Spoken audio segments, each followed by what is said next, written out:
there, and welcome to episode 301 of School Librarians United. I am your host, Amy Herman. This podcast is dedicated to the issues and challenges school librarians face every day. As a school librarian in my 18th year, I knew I wanted a podcast which addressed the nuts and bolts of running a successful library program. I don't claim to have the answers, but I hope that this is a platform to share resources and exchange ideas.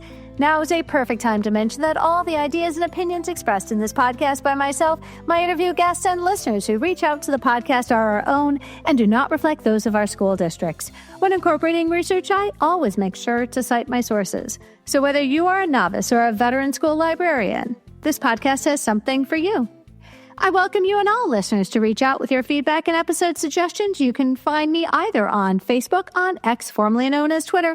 My handle is at LMS_United. On Instagram and Threads, you can find me at School Librarians United, and on Blue Sky at SLU Podcast, or the email address schoollibrariansunited@gmail.com. If you include your mailing address, I'll be sure to send you a podcast sticker. Last week, my husband and I were able to visit our daughter who works in Denver. Our hotel faced the Denver Public Library Central Branch, and I know I'm not alone in including a visit to a local library when we travel. I wandered around while we had some unscheduled time. I love visiting public libraries as we have so much we can learn from one another as we support our shared communities. In this case, I wanted to visit the dedicated teen space.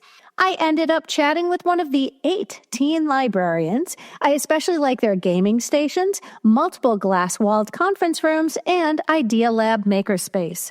No trip to Denver is complete without a stop at the Tattered cover bookstore. And finally, we spent an unforgettable afternoon at the Denver Art Museum enjoying Wild Things, the Art of Maurice Sendak.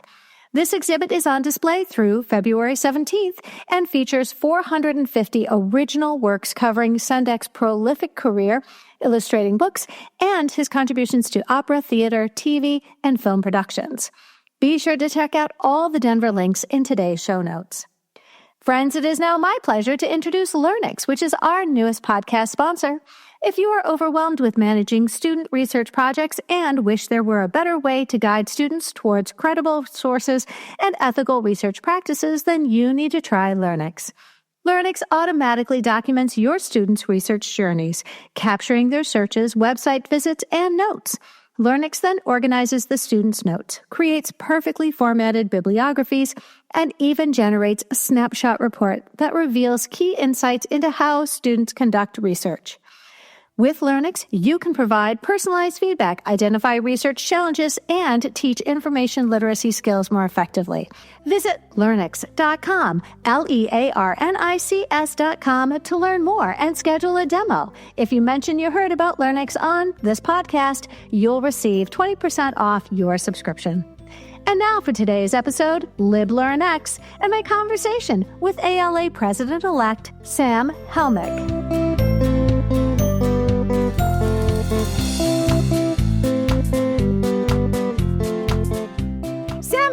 Welcome to the podcast. Oh, it's so wonderful to see you, Amy. Thanks so much for having me.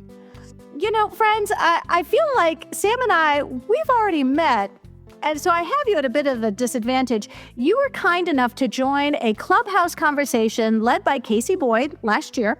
I love learning all about you, and especially your leadership style. So thank you so much for taking time out of your busy schedule to join us today. Oh, I love Casey so much, and the Clubhouse was fun. I would have hung out in the club, all family at the club, all day, all day. Well, and school librarians, if you had to pick an audience of people, let it be the school librarians who tune into this podcast. For years, we have been showcasing the amazing things that we do on a regular basis. But I'm especially glad you're here today because you're going to speak to something that I only know sort of in passing. Friends, this is the first episode of 2025, so Happy New Year, everybody. Sam, would you please introduce yourself and tell us about your current leadership role at ALA? Oh, definitely, Amy. My 9 to 5 is I'm the Community and Access Services Coordinator at the Iowa City Public Library. So that means that I advocate, resource, and support 3 excellent teams of staff, those who provide circulation and accounts management, those who provide outreach services and bookmobile services. They even let me drive our bookmobile once a week, which is a joy. And then those who provide public relations and marketing. As of right now, though, I'm also the president-elect of the American Library Association. It is, I understand that much in the same way that our state organizations also have a 3-year commitment, this is a really big ask on the part of the organization to leaders like yourself.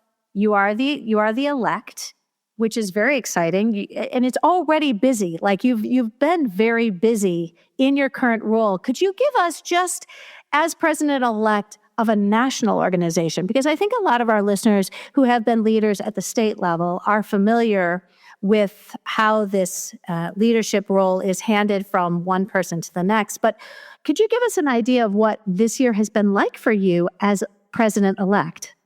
Yeah, if it's okay, I might even expand it to kind of connect it with my state leadership. I'm the immediate past president of the Iowa Library Association, and last year we actually had the second most library-adverse bills in the nation. So I sat on the ALA's executive board, and I was also president of the Iowa Library Association, and this was actually my first experience learning about the School Librarians United podcast and learning about school librarianship, because as we know, school and teacher librarians are the vanguards of all of the intellectual freedom concerns that this nation has faced.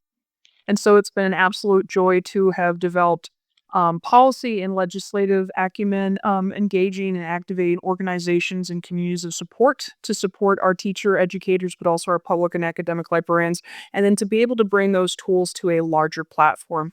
So as the president-elect of the American Library Association, my job is to support the role of President Cindy Hull, and then to help support her Precision Over Council, which dictates and manages the resolutions and policies of the largest library association in the nation.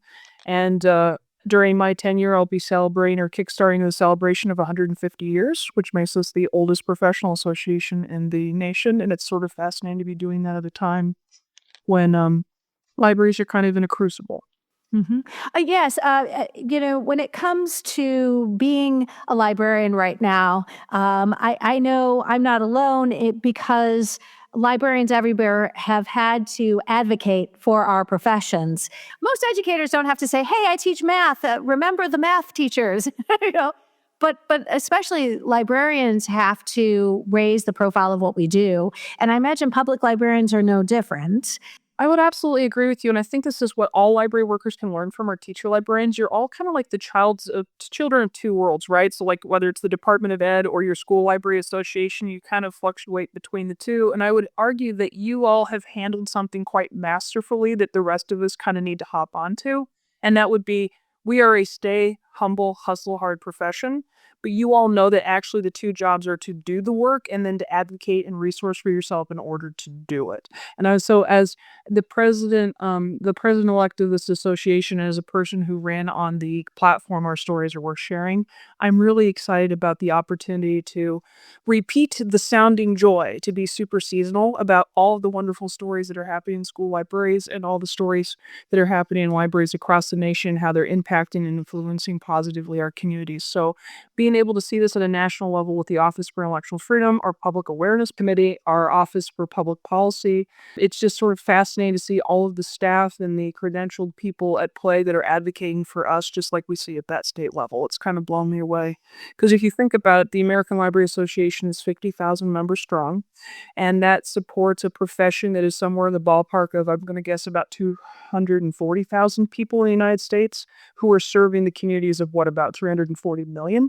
That's a lot of work to do. Absolutely. I love this. Stay humble, hustle hard. I almost feel like we need to get T-shirts made or stickers at the very least. Yes. Stay humble, hustle hard. So friends, you heard it here from Sam Helmick. All right. Stay humble, hustle hard. It truly is a labor of love that we do, whether we are in the public sector or we are in the private sector. And whether we are in the schools or we are, in the larger public arena of public librarianship. And so I really do appreciate the fact that you and I have had this opportunity to connect. LibLearnX. Let's talk about something that's coming up on the horizon. I'm very excited. It is a wonderful opportunity to connect. I know, as somebody who's been fortunate enough to go to annual, this mid-year celebration of librarianship is vitally important, and there are a lot of things that this mid-year meeting accomplishes. And so I'm grateful that you are here. Friends, we've had two former guests on the show talk about their experiences at mid-year, and I'll include these links in the show notes. Episode 62, Casey Boyd, My Newbery Experience, talks a great deal about being at mid-year. And Tom Bober, episode 88, My Caldecott Experience, also talked a great deal about being at mid-year. So thank you so much for joining us today. So Sam, let's get started. Can you give us an idea that, LibLearnX 25 is going to be a significant event in ALA's history? Can you give us an idea of what makes this event unique and what can attendees expect? Right. So we've already identified what the American Library Association is and what it's accomplishing, right? That it's the heart of the community. It's like the heart of the community of libraries. It's the heart of the library community. And what that means is that it essentially is the heart of every community because every library is a community anchor institution. And what makes LibLearnX 2025 unique is that this association has been meeting midwinter since 1908 with about 7 exceptions historically, which means this would be our 116th year. This will also be the last time that we officially meet for midwinter because we have decided that when you meet the needs of the current membership, you have PLA, you have the School Library Association Conference, you have the Academic Library Association Conference, you have YALSA, right? You have all of these wonderful divisions that are already doing the hyper-focused good work of this very intersectional profession. And so meeting once annually seems to be a better use of our time, talents, and treasures. But this means that we're going to celebrate while we educate. And we're going to celebrate the fact that we've had a wonderful 116 years and that it has served us very well. We're going to celebrate the fact that 150 counselors are going to come together to lead the association and again represent those many, many peoples and do good work. I think it's sort of fascinating to also think that we're hitting the first quarter of our new century at the same time that we're hitting our 150th anniversary celebration, starting to gear up as an association. So I'm really delighted to come together. I'm certain I'm going to need a pocket box of Kleenex because it will feel very heavy, heartfelt, and emotional the entire time.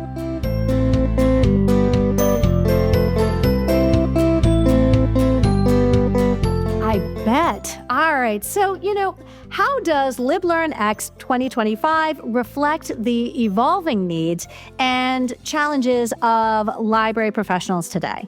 So there are 3 timely topics that are going to be focused on this year. One of them is called accessibility beyond compliance, but I like the term radical accessibility better, so I'm going to call it that for the rest of our conversation. So we'll be focusing on radical accessibility, artificial intelligence, and intellectual freedom, which are 3 very salient and relevant topics to the profession that we all belong.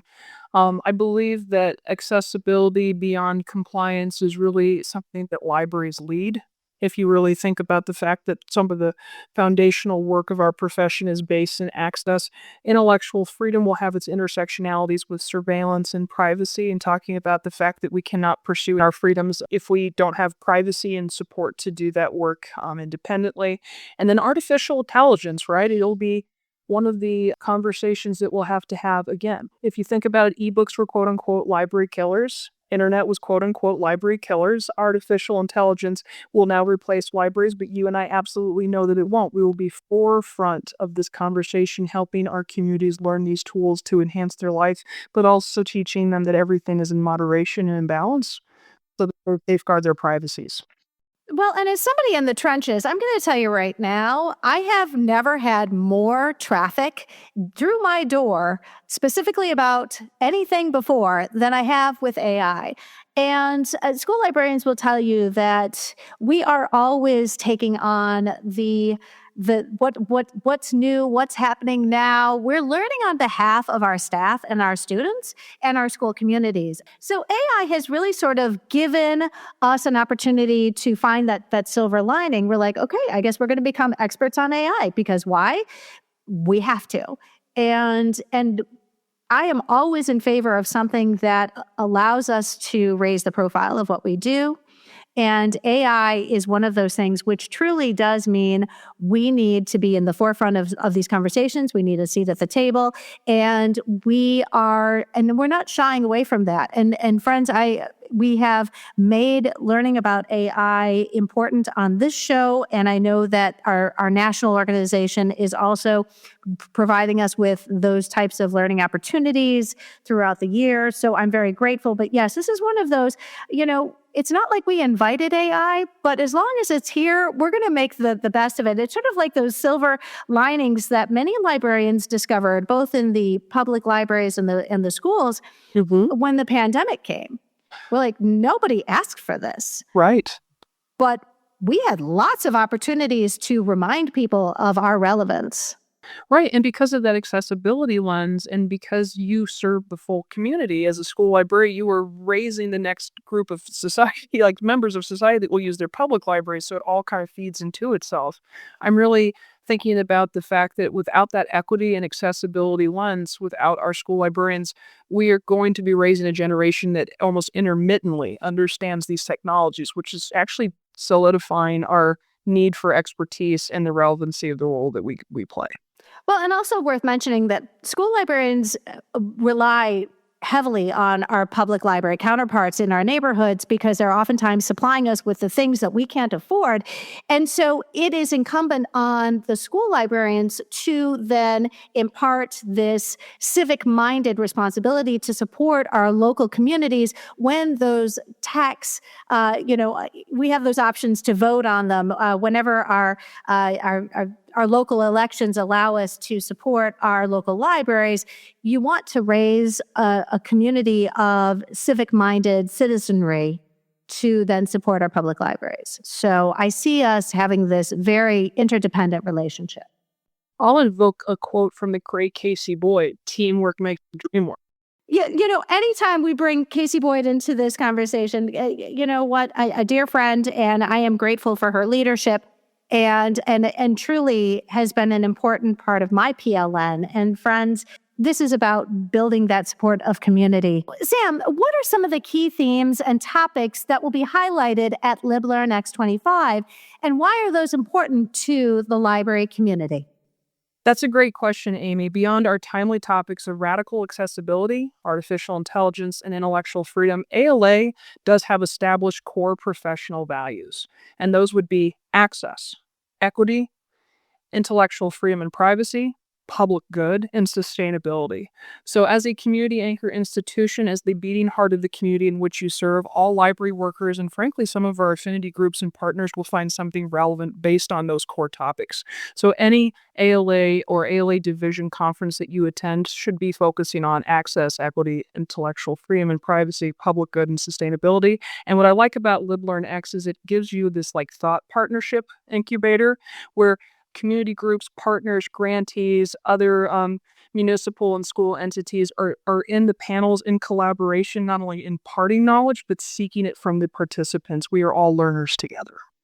Well, and so friends, just selfishly, I'm going to glom on here. If anybody would like to propose a topic to me about an upcoming episode in 2025, if you want to talk about radical accessibility, intellectual freedom, or those core professional values, please know here is your invitation to join us for a conversation.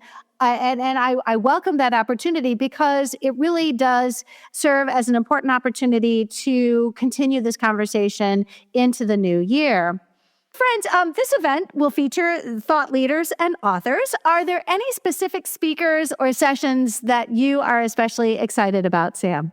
So, Amy, I'm still kind of in campaign mode where I'm supposed to be kissing babies and shaking hands, and every single author is my favorite author, but I'm going to be completely honest with you right now.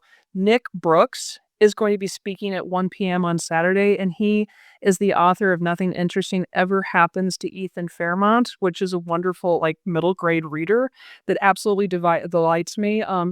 So Ethan is like a self-proclaimed like genius inventor. He is a child of color and absolutely wonderful inspirational figure for middle readers. But what I love about it is like I'm a big sci-fi fan, and Ethan meets an alien in an abandoned factory in his town, and it just goes from there. It has a lot of like 1980s nostalgic nods at the same time. And I've been actually listening to Nick Brooks, who is also known as Ben Kenobi. He's a rapper. In preparation, I'm hoping I won't fanboy out too hard and embarrass myself, but I'm really excited about it. Oh my goodness. Friends, all of a sudden, is everybody else writing down these titles so we can go ahead and start, adding them to my audiobook playlist? And yes, this is what happens. I'm so distracted right now.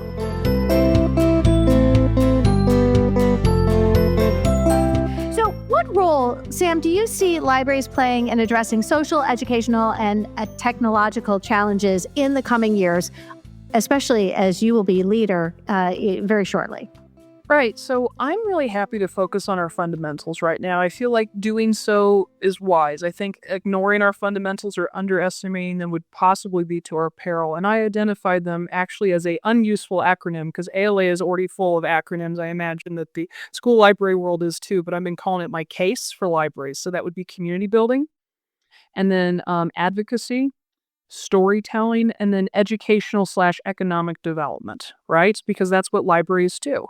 And so I think that to answer those questions and to meet those needs, we need to build community and be really good at either being a thought partner in some moments, the knowledge expert in other moments, but also the community builder. And then when it comes to advocacy, we need to be advocating for those we serve, and those that we serve need to be advocating for us. So it was really joyful when in Iowa last year, when all codified funding for public libraries was up for elimination, over 700 library board members showed up and rocked up on a Senate committee hearing. Because when you go after libraries, you're kind of going after library communities. And so remembering those advocacy fundamentals and really looking at the training tools that the ALA advocacy page has developed for us has been useful. But then that storytelling, right? Because before the written word, before wonderful podcasts like this one and the new renaissance of literacy that we're getting and receiving from podcasting, we were always a storytelling species. And so it's important to not only share our stories, but it's also important to curate and amplify and uplift the stories of others, because it's very difficult to dismantle publicly funded institutions of good when you remember all the wonderment and impact that they invoke. And then lastly, educational and economic development is just a slam dunk. We have over 50 years of data from the Association of School Libraries that shows the correlation between student success and a accredited school or teacher librarian in the space. And we also know that for every $1 that is invested in public libraries, we know that there's on average a $9 return on investment in this country, which I think makes an incredible case for libraries. Wow. I'm telling you. It makes all the sense in the world. You're talking to a friendly audience here. I just wish, I'd like those who are holding the purse strings and those who are in control of our budgets to be also tuning into this conversation. And whether it is your board, your governing board of your public libraries, or for us, it's our Board of Education that controls our ultimately our fates. This is a conversation they need to be listening to. Sam, what are some of the ways you plan to support and engage library professionals during and then after the conference is over? So it's going to seem simple, but I think it's the individual one-on-one interactions that I'm looking forward to the most, because it uplifts me and edifies me to hear when others are embracing their role with both arms and making change in their communities. I love when I used to, when I was a teen librarian, I used to do conferences for YALSA. My tagline was "Be the citation you want to see in the world." And everywhere I turn in the library world, folks are the citation that I want to see. So that is uplifting for me personally, and so to Brene Brown this for a minute, Amy. That's how I'm going to put on my oxygen mask. But then my hope is that I can corner some people, grab them a cup of coffee, listen to their stories, and then just remind them of their communities of support, whether that's the chapter relations office, which is essentially the hand on the pulse of what's happening in different states, or if that's the policy office, or if that's even just like our community of care, which is going to be located in the conference center, where you can just relax or color or get a beverage or sit in like a like massage chair. I accidentally fell asleep in that massage chair a couple conferences ago, but it's really nice remember that learning is work, and it's sometimes a vulnerable, overwhelming process, as teacher and school librarians know. So doing that in a way that is tempered and balanced and relaxed is important. But then also taking those habits home. I'm going to really encourage folks to find their network, because it's really helpful to find somebody who's completely out of the woods, who can look in and see the trees and support you. And that's what LibLearnX is all about, right? It's learning in community. It's creating that hive mind of support. And so I think that those tools might seem simple, but they're simple and easily to be accessible. And so I would ask folks to grasp onto them first. Well, and as somebody who's been very fortunate to attend ALA Annual in the summertime, the value of that in-person connection, oftentimes these are less than 5-minute conversations. And then all of a sudden we're off to the races. And, we might have only had a glimpsing opportunity just to connect in person. But then after the conference, you're like, it doesn't matter that, the only time we see each other in person is at these conferences. Once you've done that a couple times, you realize it's like a little family reunion. I know I'm very excited because I have every intention on attending ALA Annual in Philadelphia this summer.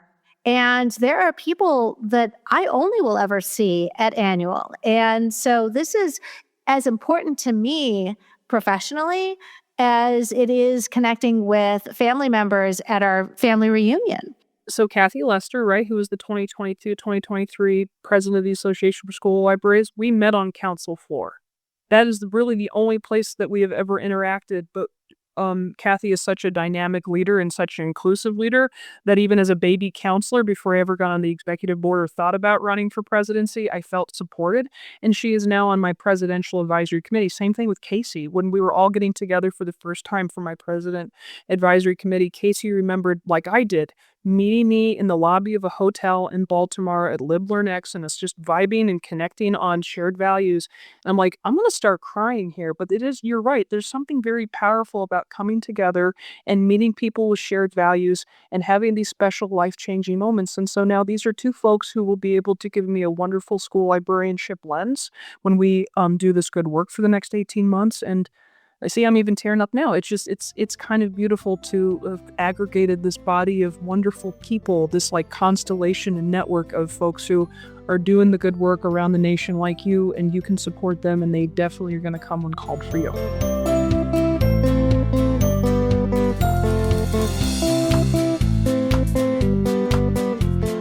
Just a shout out to a fellow Michigander, because Kathy Lester and I both from Michigan. So clearly, there is an affinity for school librarians coming out of the great state of Michigan. And then and Casey Boyd, friends, both Kathy and Casey have been on the show before. And so you couldn't ask for a nicer group of people who want to make sure that you succeed.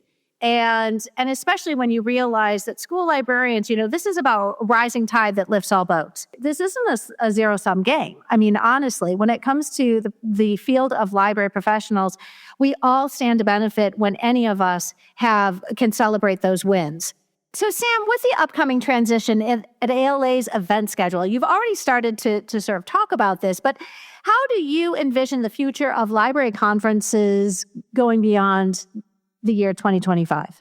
I'm really appreciative of the fact that we can look at our history and what has come before us and learn from it, but also to transition to the times and the needs of today. I'm very excited about the future of some very key events that happened during the LibLearnX conference, or what was formerly known as Midwinter, including the Youth Media Awards. I've done that both as a children's librarian in my home library, where we would put it up on Zoom and we would celebrate. But then I also had the honor of serving on the Prince Committee and actually having like a seat on a front row and going through an entire box of Kleenex, because I understand what the love and the work takes to be on a committee all year long. And so to just be in that room and to meet the authors and to see their lives change, but also to see these groups of professional colleagues who have only come together usually and know each other through this committee, and now they have this like lifetime friendship, is just profound. So we'll be looking at a new place or a new home for that, and recognizing that there's a specific time of year that serves our teacher librarians and our publishers best. But then every Saturday at 6:30 a.m., the Reverend Dr. Martin Luther King Jr. Sunrise, the holiday, the observance, is just beautiful. And it feels like for me going into like community of friends, almost like family, and just getting to kind of celebrate and like recharge your battery. And so recognizing that that will be something that ALA continues to host and love will be important. And then on Friday at 6 p.m., we usually during these conferences also have the I Love My Librarian award ceremony. And I promise there's more than crying. There's mostly celebrating and marketing, but you hear these inspirational stories about library workers across the nation who are enacting change in their communities, and they've made countless lives better. And you can't leave that room. You actually just have to float out of it. And so I'm recognizing that some of these events may or may not have homes in the division conferences. Some of these events might be one-offs in larger library systems, but I know that ALA staff and member leaders and our stakeholders have been given like this off-ramp to kind of celebrate this year in Phoenix and then build something beautiful new in the year 2025. And so for me, that means that we're being reflective and responsive of the time, treasures, and talents of our member leaders, recognizing that they have a lot of things pulling their attention and dollars.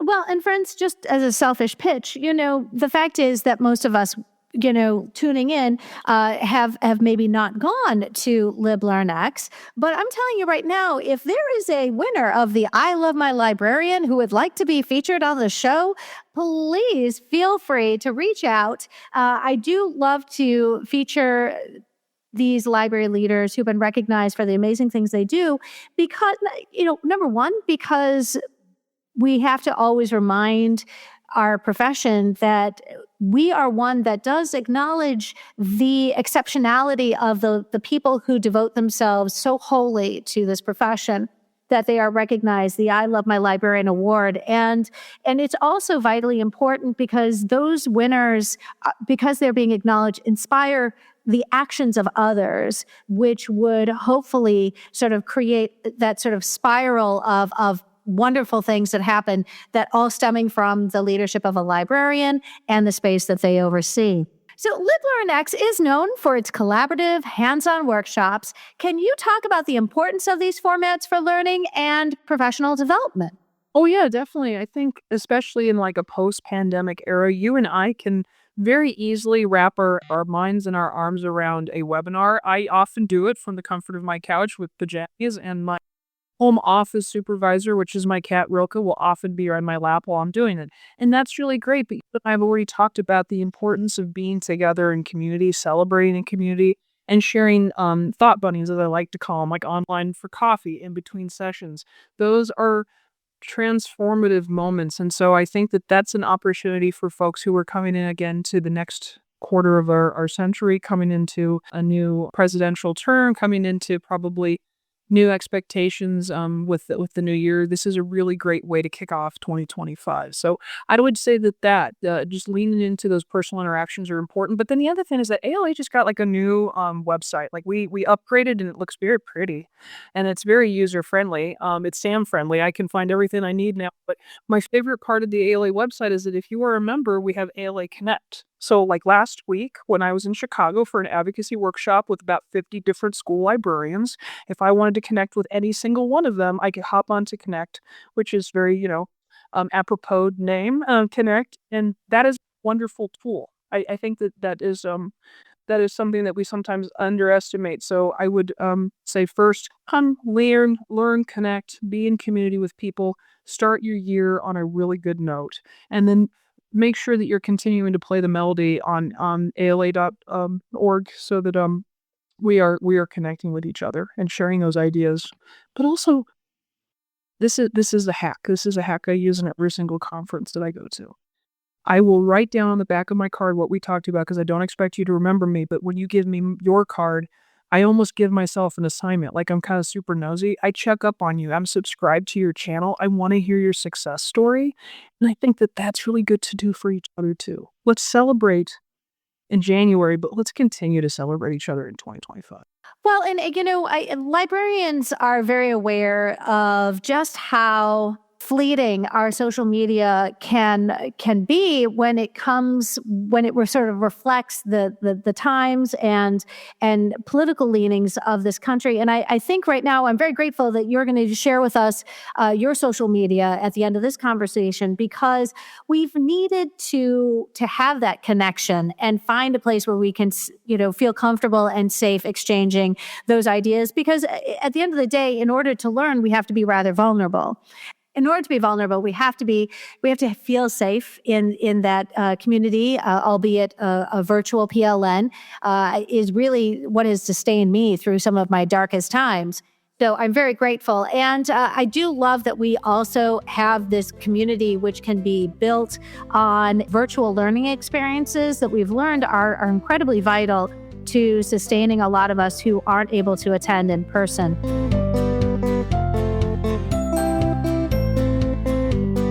Ask, what do you hope attendees will take away from LibLearnX 2025? What do you think is the biggest opportunity for the library community moving forward?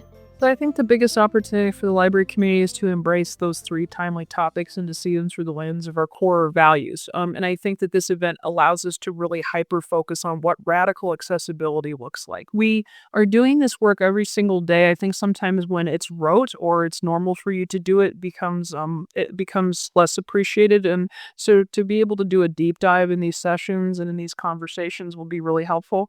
I also think that intellectual freedom is something that we really do need to sit and chew with, right? We have the Library Bill of Rights, which is the international standard of free people reading freely, but we have an increasingly complex world with surveillance and privacy and hate speech and neutrality, and these are more than just terms, right? In an index, these are actual values or tools that we use to navigate our unique form of government.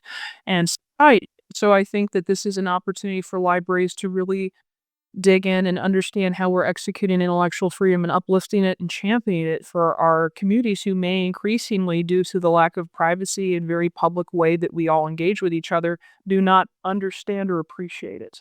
And then lastly, artificial intelligence has been around in multiple forms for a few decades, but we're seeing an exponential increase of accessibility to it to the general public, but also creative uses. And being able to more than dip our toes, but really swim in the artificial intelligent waters and decide what libraries are going to do to contribute to these crucial conversations are going to be very useful at this moment in time for those who attend. And then also take that light out into the world and kind of influence their communities and continue those conversations going forward. Well, and I love this, all of these things that you have just mentioned. Librarians, regardless of where we work, are such trusted members of our community. And I think it bears reminding our listening audience that we have an obligation to our larger community that we support, because we are trusted members. And so when people come to us with a hope and a need, they are expecting us to give everything we've got towards those questions and those needs. And so I think that's something that we do share in common with all librarians, regardless of where we work. So let's fast forward to the summer 2025. And friends, right now, the wind chill where I am is similar to the wind chill in Iowa. I believe it is 18 degrees. So, Sam, I know you're excited to be in Phoenix very soon. And I will, be very excited. We will get to meet in person in Philly. But let's fast forward to the summer. I don't usually like to make time speed up, but I'm telling you, it's going to be here before you know it. At ALA Annual Conference in Philadelphia, your role at ALA will be changing again. And let's give us a little idea of what that particular conference is going to mean to you professionally. Oh, so I can't actually think about it without feeling profoundly humbled. Less than 20 years ago, I didn't actually publicly support my hometown library, but then I volunteered and fell in love. And because of the power of libraries, less than 20 years later, here I will be, a brief but public face of the profession for our nation. And so that's humbling, but it also reminds me of the power of telling those stories and making sure that folks have access and awareness to what libraries bring to their communities. And so as president, I will have very specific and prescribed roles to support the work of the executive board, to support the work of our next vice president, to support the work of council, to support our wonderful divisions that hyper-focus on the intersectionalities of our field. But then I'm really hoping to see a public-facing element that is amplified in a way that it hasn't been. So I love our hustle hard, stay humble, but it's time for us to tell our stories. And I'm really looking forward to using my platform to amplify and uplift the stories of all of those that I get to meet during my vice presidency and presidency, because it is about our stories. It is about one ALA. And I'm absolutely excited to be seeing 150th birthday. Our nation is coming up on a birthday. We'll be hiring or have hired a new executive director.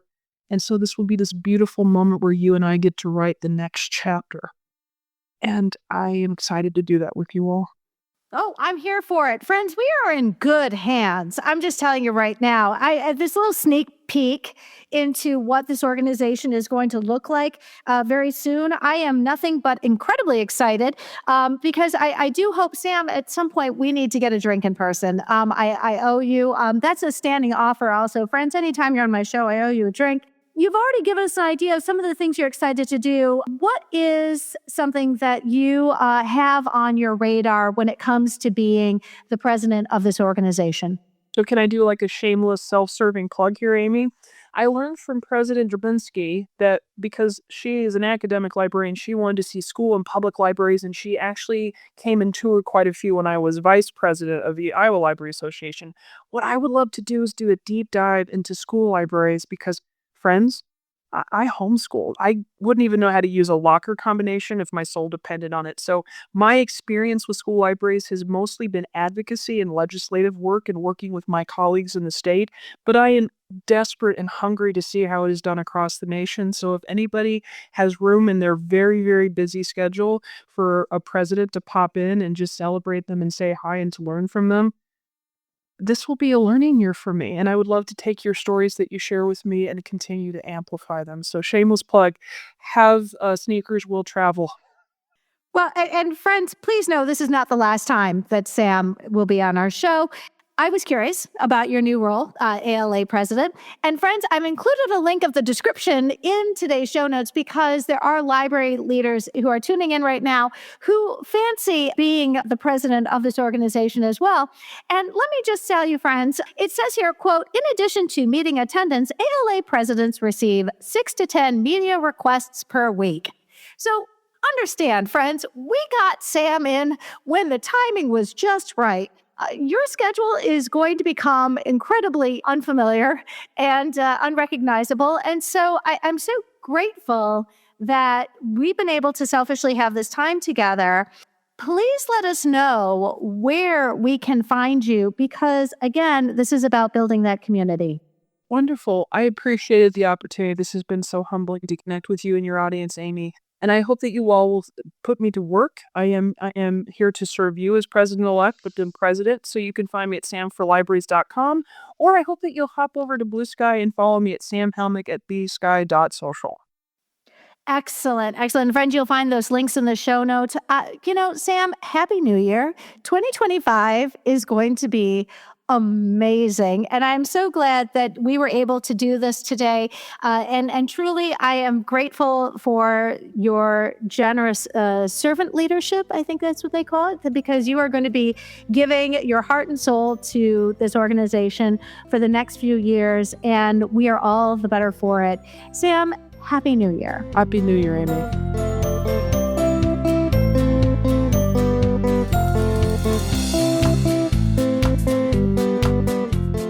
If you found this episode helpful, please share it out with your team, your PLN, and on social media. Be sure to follow on your favorite podcatcher so you'll never miss an episode. And if you really like listening today, consider leaving a review wherever you listen to podcasts. Reviews help others find us. Be sure to visit LearnX at www.learnics.com to learn more and schedule a demo. If you mention that you heard about LearnX on School Librarians United podcast, you'll receive 20% off your subscription. There's a chance that your New Year's resolution may include goals for your library and you professionally. Take advantage of the 100% free, customizable, and convenient PD and visit more than 27 different playlists, which are linked in the show notes of every episode. Maybe this is the year that you are going to get a new job. And friends, if that is the case, there is not only 3 episodes dedicated to getting a school library job, but you can also investigate different grade levels with specific playlists for high school librarians, middle school librarians, and elementary school librarians. Furthermore, friends, there are many bucket list episodes, which are really fun, especially if you're looking to take on additional leadership in 2025 or try working on a committee, or perhaps you see something on the bucket list that you hadn't even thought of. In addition, there are also playlists on weeding, as well as genreification and makerspace, as well as AI. And what happens if you happen to be like in your first couple of years of being a librarian? There is a rookie playlist, which is a lot of fun, a lot of foundational episodes in that playlist. There's also a playlist on advocacy and leadership, as well as censorship. And don't forget, there are some fantastic episodes on staffing and making your library student-centered, which is a goal that many of us have. In addition, there's also collection development episodes and digital citizenship episodes, as well as overcoming obstacles. And I like this playlist especially because it is so often that we feel very alone in the struggles that we have because we are so unlike our colleagues in the schools. But if you take a look at the overcoming obstacles, you'll realize you are not alone when you are talking to an audience full of school librarians. Finally, friends, there are some really fun playlists on reading culture and our roles as teachers in our building, as well as scheduling author visits and developing different programming. And this is fun, as well as learning about librarians outside of the United States. And finally, a spotlight on state and national conferences. And the state conferences are really fun, especially if you happen to be in a situation where you might be relocating. There's a possibility. I've done interviews specifically with the librarians in the states that you might be moving to.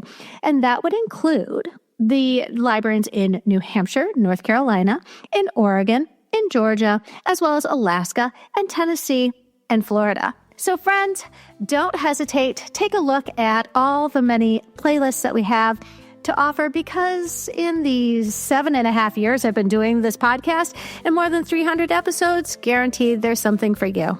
As we are in the early days of 2025, friends, I am juggling several outlines and tentative recording dates. You can be sure our upcoming episodes will showcase amazing school librarians sharing their strategies and resources. I hope you will tune in.